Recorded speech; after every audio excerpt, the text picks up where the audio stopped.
Assalamualaikum warahmatullahi wabarakatuh. Salam jumpa kawan-kawan subscriber Dawai Ulama 41. Alhamdulillah, pada kesempatan ini Dawai Ulama 41 akan menceritakan tentang murid dari Sunan Bonang. Beliau bernama Syekh Syahruddin Kragan.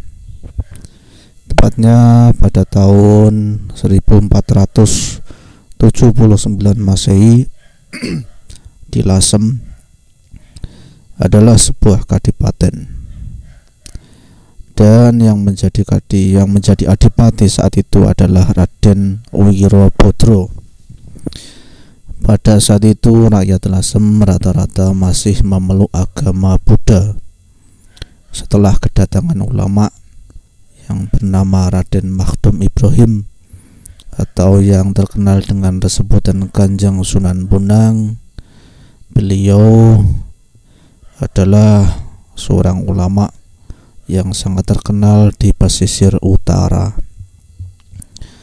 Dia juga mempunyai murid yang sangat banyak, terutama di pesisir utara.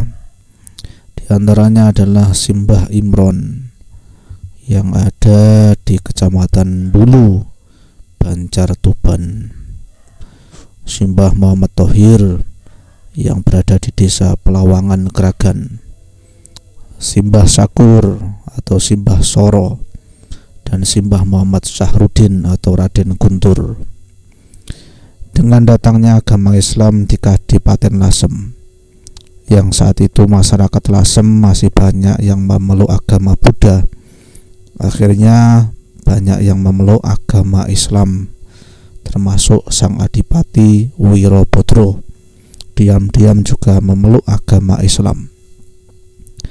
Simbah Muhammad Thohir dipercaya oleh Raden Makhdum Ibrahim atau Sunan Bonang mengajar agama di Desa Pelawangan Kragan.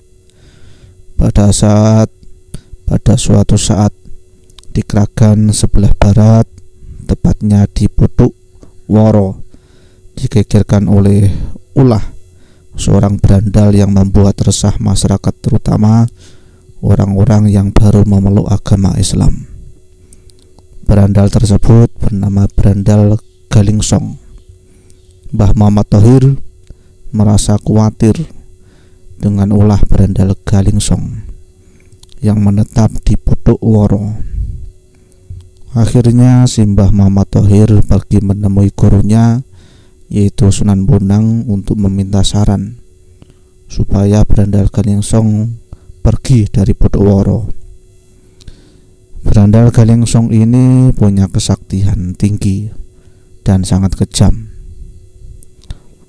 Dia tidak segan-segan merampas harta benda milik masyarakat dan membunuh orang-orang yang tidak berdosa. Raden Makhdum Ibrahim atau Sunan Bonang sebagai ulama yang bertanggung jawab masalah agama dan masyarakat, beliau mengutus murid-muridnya yang bernama Muhammad Syahruddin atau lebih dikenal dengan Raden Guntur untuk memberantas Berandal Galingsong. Singkat cerita, Muhammad Syahruddin atau Raden Guntur ini, dia merupakan pangeran dari kerajaan Singosari, Malang, yang wajahnya sangat tampan, mirip dengan orang Arab atau Habib, sehingga Raden Makhdum atau Sunan Bonang memanggil Muhammad Syahruddin atau Raden Guntur ini dengan sebutan Y. Dari kata Y ini, sebutan Syahruddin atau Raden Guntur punya julukan Mbah Encik. Nah, akhirnya Mbah Muhammad Syahruddin atau Raden Guntur pergi ke wilayah Putuk Woro untuk menemui Berandal Galingsong. Tujuannya supaya mau bertobat atas segala perbuatan jahatnya. Tapi sang berandal tidak mau karena dia merasa berilmu tinggi sakti madraguna dan memiliki pusaka asaan yang bernama Ungkal. Akhirnya terjadilah perkelahian atau pertarungan di antara keduanya. Pada akhirnya Mbah Sahrudin ini atau Raden Guntur ini membuat siasat mengajak Brandal Ganingsong bertarung di pinggir pesisir. Dan sebelum bertarung, terlebih dahulu Mbah Sahrudin ini membuat belik untuk minum setelah bertarung. Ini adalah siasat Mbah Sahrudin atau Raden Guntur yang pada akhirnya pusaka asaan atau pusaka Ungkal milik Brandal Ganingsong ini dimasukkan ke dalam belik, lantas dibuang ke arah selatan. Jadi salah satu dari murid Sunan Bonang ini sangat cerdik sekali. Lalu singkat cerita, kan dari atas tadi kita ceritakan Sunan Bonang ini memiliki beberapa murid. Dan murid yang keempat, murid Sunan Bonang ini yang sangat dikasihi dari tanah Arab dan 2 dari tanah Jawa. Jadi ada 4 murid yang sangat dikasihi oleh Sunan Bonang, yang 2 dari tanah Arab, yang 2 dari tanah Jawa. Yang pertama, Simbah Muhammad Thohir, itu di desa Pelawangan Kragan. Beliau ditugaskan menyebarkan agama Islam di wilayah Kragan atau Karogo dan menjaga gerbang Demak Mojopahit sebelah timur. Yang kedua, Simbah Imron di Bulum Banjar Tuban. Beliau ditugaskan menyebarkan agama Islam di wilayah Tuban Barat. Yang ketiga, Simbah Sakur atau yang dipanggil dengan Simbah Soro di desa Sudan atau Ledan Kragan. Beliau ditugaskan menjaga gerbang antara Demak dan Mojopahit sebelah selatan, tepatnya di desa Sudan, kecamatan Kragan, yang dulu dikenal dengan nama Ledan, asal dari kata wali edan.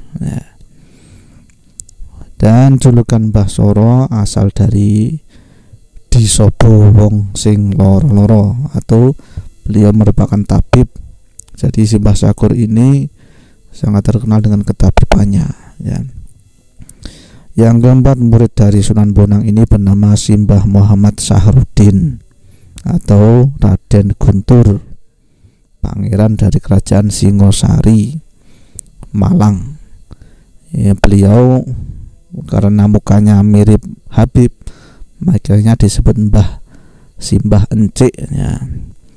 Di Dukuh Poh Lumbung, desa Pandangan, Kulon Kragan. Beliau ditugaskan untuk mengalahkan Brandal Ganingsong dari Putukworo, menyebarkan agama di wilayah Telas Kragan daerah barat, dan menjaga gerbang antara Demak dan Mojopahit sebelah barat. Jadi saat itu antara Demak dan Mojopahit itu kan masih berselisih. Jadi Demak saat itu masih belum bisa menaklukkan Mojopahit. Tapi pada akhirnya saat era pemerintahan Raden Fatah itu beliau bisa mengalahkan Brawijaya yang kelima. Akhirnya singkat cerita si Mojopahit kan lengser, ya.